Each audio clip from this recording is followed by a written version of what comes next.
en cause et puis qui va de l'avant et puis qui sait se remettre en question tous les jours. Tout le temps je me remets en question, on fait des trucs je pense que peut-être qui paraissent un peu farfelus pour certains, mais voilà, on va de l'avant, on se fait connaître de plusieurs manières différentes et on arrive à évoluer, on fait évoluer la boutique, on travaille avec un esprit d'équipe. Je pense que l'identité elle compte beaucoup. Les gens viennent pour le service, la qualité. Après, moi j'ai fait une identité basée sur la pédagogie, je me suis arrangé de façon à ce que les gens voient l'envers du décor, vu qu'il y a 5 personnes qui font que de vendre.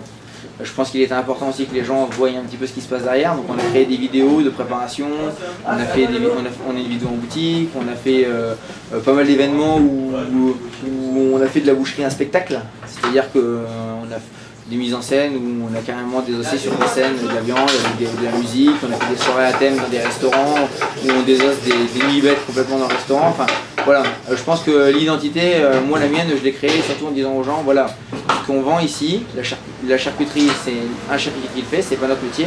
Notre métier c'est la boucherie, mais on le fait. On s'occupe de tout de A à Z, on reçoit les bêtes entières, c'est nous qui nous en occupons. La viande n'est pas dans la vitrine comme ça, la viande n'arrive pas comme ça. C'est nous qui la travaillons derrière. Le but de sortir, le but d'aller autre part, c'est déjà parce que j'ai un petit établissement, donc déjà il n'est pas très facile de pouvoir faire des démonstrations en boutique. On a un petit établissement, ça devient dangereux quand si en boutique on se met à désosser des bêtes entières en boutique, ça devient dangereux, donc c'est pour ça qu'on fait tout ça en arrière-boutique. Maintenant le fait d'aller autre part, c'était aussi une manière aussi de faire de la boucherie ce que je pourrais appeler populaire. C'est-à-dire que vraiment le but c'était de dire aux gens, voilà, la boucherie c'est accessible, c'est un beau métier, la viande c'est accessible à tout le monde parce qu'on ne pratique pas des tarifs qui sont exorbitants, et de dire aux gens, voilà, ça c'est vraiment notre métier. Donc au moins les gens ils viennent pour la marchandise, et aussi ils viennent parce qu'ils se disent, ah oui, ça c'est un vrai boucher, eux ils travaillent vraiment leurs produits de A à Z. Une manière en fait de pouvoir montrer aux jottes notre métier et aussi de pouvoir installer une confiance supplémentaire en permanence. L'équipe ne change pas, à part de temps en temps des gars qui s'installent, ou de temps en temps des gars qui veulent aller voir autre part, sinon l'équipe ne bouge pas. Donc déjà ils ont toujours les mêmes vendeurs. Il y a des vendeurs, ça fait 9 ans qu'il y a un vendeur, ça fait 9 ans qu'il est là, un autre ça fait 5 ans, un autre ça fait 4 ans. Enfin, il y a toujours la même équipe de vendeurs, donc déjà ils ont affaire aux mêmes personnes qui sont très professionnelles, parce qu'ils savent ce que les clients veulent.